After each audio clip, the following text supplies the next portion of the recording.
Hello, my mathematicians. This is Miss Foster with Math in Focus, 3rd grade, Chapter 19, Lesson 5, More Perimeter. You're going to look at a lot of different shapes here, and some of them will be irregular. They won't be rectangles all the time. And we're going to start off right here with this irregular pentagon, meaning it has 5 sides. Now, the perimeter, again, is the outside edge. It's the one-dimensional measurement all the way around the edge of the polygon. So to find this perimeter, they've given me some lovely measurements here. And all I have to do is add 3 plus 3 plus 2 plus 3 plus 2. And that was just me starting here and going around, adding up all my measurements. 3 plus 3 is 6, 6 plus 2 is 8, 8 plus 3 is 11, 11 plus 2 is 13.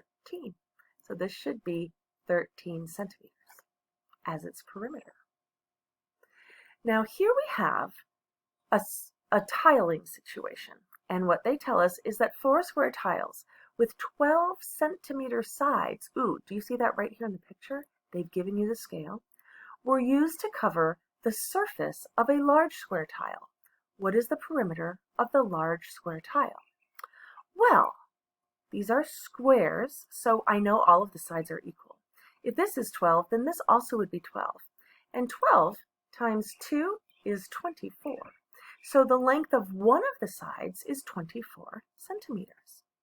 Then I could add 24 plus 24 plus 24 plus 24. Except that's a lot of writing I don't want to do. And you know how mathematicians love to take shortcuts. So instead I'm actually going to do 24 times 4 because that means the same as 24 plus 24 plus 24 plus 24. 4 times 4 is 16. I will regroup that 10 from the 16 up here. 4 times 2 is 8, and one more group of 10 would be 9 groups of 10, for a perimeter of 96 centimeters. Now pay attention. On your workbook, they'll want you to write 24 over and over and over again. I don't think it's the best use of our time, so I'm not going to do that. But they also ask you to rewrite the answer in the form of a complete sentence. Now we have some rectangles that are even more abstract. There's no grid on these. But they do tell us that one side of the rectangle is 8 centimeters, and one side, the opposite dimension, is 3 centimeters. So that means there's 3 rows of 8 in here. That looks like multiplication to me. So I'm going to do 8 times 3 to figure out, ooh, did you see the mistake I just did? I started thinking about area, didn't I? Ooh, do you know what? That might be a mistake you make too. All right, I'm going to back up because it's okay to make mistakes. We just want to catch them and learn from them. So let me try this better. If it's 8 centimeters on this side, it's also going to be 8 centimeters on this side because a rectangle is a parallelogram. And we know that it's going to be 3 centimeters away from each other. If those line segments went out forever, it's an equal distance of 3 centimeters between them. So I'm going to have to do 8 plus 8 for the long sides. And then, when I consider those centimeter sides, I've got one that's 3 centimeters here and one that's 3 centimeters here. And I can trust that they are both 3 centimeters because they told me it's a rectangle, and a rectangle is a parallelogram. 8 plus 8 then, my friends, is 16, and 16 plus 3 plus 3, 3 plus 3 is 6, 16 plus 6, I believe that will be 22. If I break the 6 into 4 and 2, we use that 4 to make 16 into 20, and 2 more makes 22. Let's see if I can remember that we're doing perimeter today on this one. It's 4 centimeters on this long side, so that will be true down here since it's a rectangle. So that will be doing 4 plus 4, or if you like multiplication, you might want to think of it as 4 times 2. How about these tall edges? Well, this is 6 centimeters. Ooh, I wanted a different color there. And since this is a rectangle, the opposite side will also be 6 centimeters.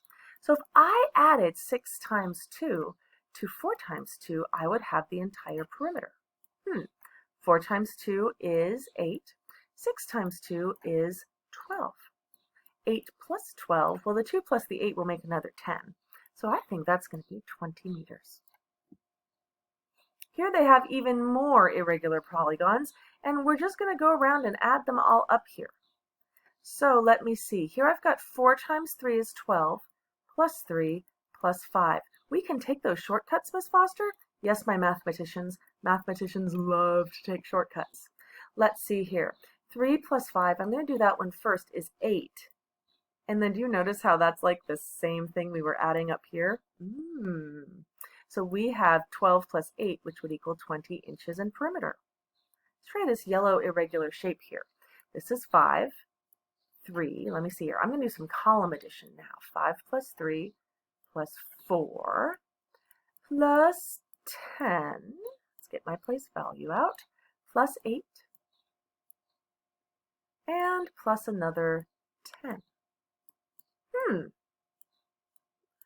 Well, when I am doing column addition like this, I like to make it as easy as possible and see if I can do some regrouping ahead of time. I know that 5 plus 3 equals 8. And 4 can be broken up into 2 plus 2, can't it? So 8 plus 2 here will be 110, and 8 plus 2 here will be another 10, leaving me with only zeros in the single ones place. So let's put a 0 down here and see how many 10s we have. 1, 2, 3, 4. Aha! The perimeter is 40 feet. The last challenge they're going to give you is to actually get out a ruler and measure the sides yourself. Now, I didn't want to sit here going over and over again how to rotate my ruler here, because that's kind of hard for me when I'm on the smartboard. So I already set up many rulers that were the right angle. So I noticed that in centimeters here, I've got a 6 centimeter top side right there. Let's move this down and see how wide these are. Well, this one right here is 2 centimeters, and this one between 4 and 6 is 4 with 0, then we would have 2 centimeters here as well. Okay. How about the length up and down? Well, notice that I'm not putting the edge of the ruler next to the beginning. I'm looking to find 0. This is the line where they start counting, and the reason they do that is sometimes with wooden or plastic rulers, the edges can kind of get worn off or even broken off. So they often don't put 0 right on the edge. They want this to be as precise as possible for you, so look out for that. All right, I'm going to do these vertical measurements in red just to help myself out, and it looks like it's 5 centimeters right there. I believe that it's 5 centimeters on the other side, but let me go check that out. Is that true? Yeah, because this is kind of like a rectangle or even a square with a bite taken out of it, isn't it? All right, so let's give that 5 right there. And we'll get rid of my vertical ruler. Now I set this one up so that we could quickly measure this diagonal here. And I'm going to call that green 0. I got the 0 lined up right at the beginning. 1, 2. I'm going to call that 2 also. And get my one last ruler out here.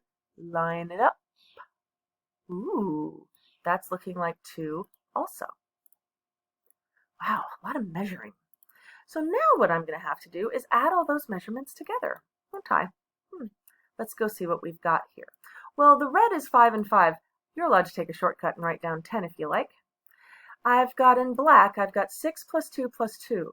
Ooh, 2 plus 2 is 4, and I know that 6 plus 4 are friends of 10, so that's another 10 right there. And then I've got my blue 2, and yes, you can use color to do this. I think it's fun. And my green 2 down there that's blue. I'm going to choose to put these 2's together into 4, and then I've got 2 10s and 4 single ones, which is 2. 10s in the 10s place, 4 in the single ones place, 24.